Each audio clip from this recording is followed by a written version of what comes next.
Salut à tous, bienvenue dans votre JT du mardi 16 décembre. Comme vous le savez, c'est bientôt Noël, du coup on a décoré le sapin aux couleurs de Delta, on m'a décoré un petit peu la tête et pour l'instant, voici les titres qui seront développés dans cette édition. Et oui, les fêtes de fin d'année approchent et les marchés de Noël fleurissent un peu partout, comme par exemple à la maison de quartier du Pont-de-Pierre, mais celui-ci est un petit peu plus particulier. En quoi, me direz-vous? Eh bien, réponse dans quelques instants. Noël toujours, puisque dans le cadre de la programmation culturelle de la ville pour les fêtes de fin d'année, l'église Saint-Thomas-Becket a reçu un concert de chant grégorien féminin. Et puis on reviendra sur la nouvelle ligne de chemin de fer entre Calais et Dunkerque. On vous a présenté hier son inauguration. Aujourd'hui, vous allez voyager grâce à notre caméra embarquée. Pour la deuxième année consécutive, la maison de quartier du Pont-de-Pierre a donc organisé son marché de Noël solidaire. L'occasion pour les visiteurs de faire des achats de Noël originaux à moindre coût, tout en agissant pour la bonne cause. Un reportage de Patrice Bernard. Se faire prendre en photo avec le Père Noël, acheter des créations faites main ou même s'initier à la guitare, c'était quelques-unes des activités du second marché de Noël solidaire de la maison de quartier du Pont-de-Pierre. Alors le principe il est très simple, c'est de proposer à la vente des réalisations qui sont faites par les ateliers de la maison de quartier et les différents secteurs. On a 20 chalets et on a essayé de faire vraiment très diversifié. Donc on a de la décoration, de la nourriture avec des samoussas, des gâteaux, on a des tricots, des cartes, une tombola, on a des jeux pour les enfants, on a du maquillage, on a des démonstrations, on a des ateliers parents-enfants autour de l'art floral, autour de perles. Donc on a vraiment de quoi passer un bon moment pour toute la famille. Un moyen pour le personnel et les bénévoles de la maison de quartier de faire connaître leurs activités tout en récoltant des fonds pour une association caritative.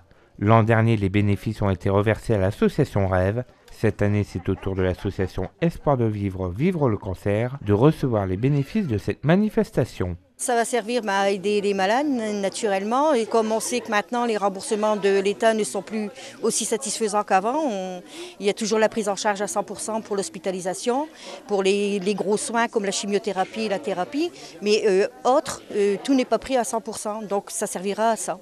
Même les enfants ont été mis à l'honneur. Ils ont clos la cérémonie d'inauguration avec un petit spectacle en chanson.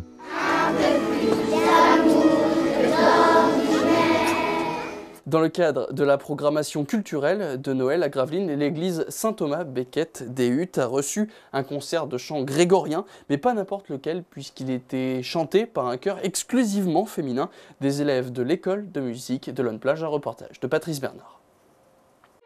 L'église des Huttes a accueilli un concert de chant grégorien un peu particulier.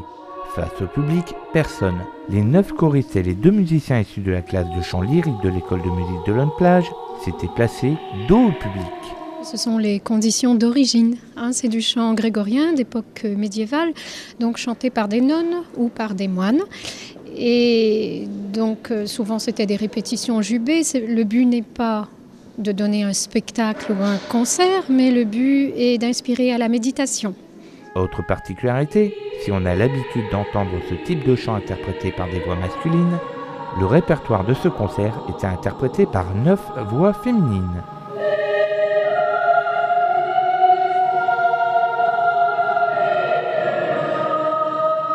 Quand on parle chant grégorien, les gens pensent plutôt ensemble de voix d'hommes, mais partant du point de vue que c'est la même époque et qu'il y avait des cloîtres, autant les moines étaient en monastère, pratiquaient le chant grégorien, donc à l'époque médiévale, et autant les religieuses le faisaient aussi, et c'est également du chant grégorien. Il y a certains chants qui sont plus pour le recueillement à l'intérieur de l'église, mais d'autres qui étaient destinés aux gens, aux pèlerins qui voulaient danser et se délasser un petit peu à l'extérieur, donc certains chants sont un petit peu plus dansants et rythmés.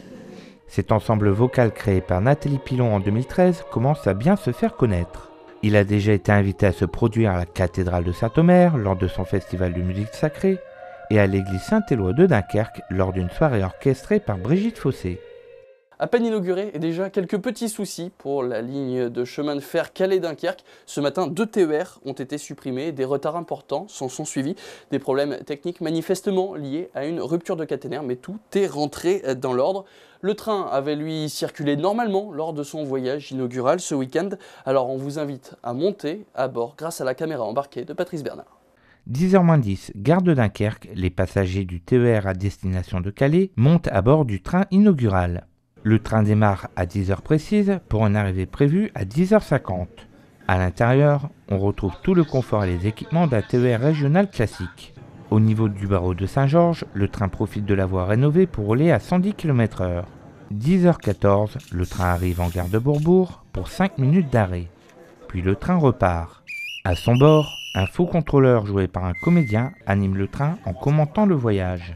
Nous sommes donc ici à bord du train Calais-Dunkerque pour ce grand voyage inaugural. Hein. Alors il faut dire qu'on est full. Hein. Tout le monde a voulu participer à ce premier voyage puisque la ligne n'ouvre aux voyageurs que demain, hein, demain le 14. Alors voilà, donc des premières impressions déjà. Hein. Alors comment ça se passe? Je veux dire, je pense que la vitesse de croisière est nettement plus avantageuse par rapport aux voitures. Les cheveux volent au vent, je veux dire... Les cheveux, ça va, il reste en place. Ça va, il reste en place? Bah oui, parce qu'ici on est beaucoup mieux que je veux dire sur l'autoroute. 10h24, le train arrive en gare de Gravelines pour 5 nouvelles minutes d'arrêt. Puis direction Calais sans arrêt. Un peu plus loin, au niveau des 4 km de murs anti-bruit longeant la voie, le chauffeur fait une petite pointe à 135 km/h. Du coup, le train arrive à 4 minutes d'avance pour un voyage sans encombre.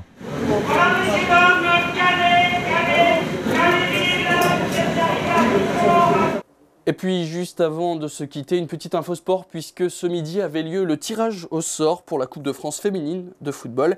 Et les Gravelinoises recevront soit Beauvais, soit Gonfreville, deux clubs de DH, soit le même niveau que les Gravelinoises.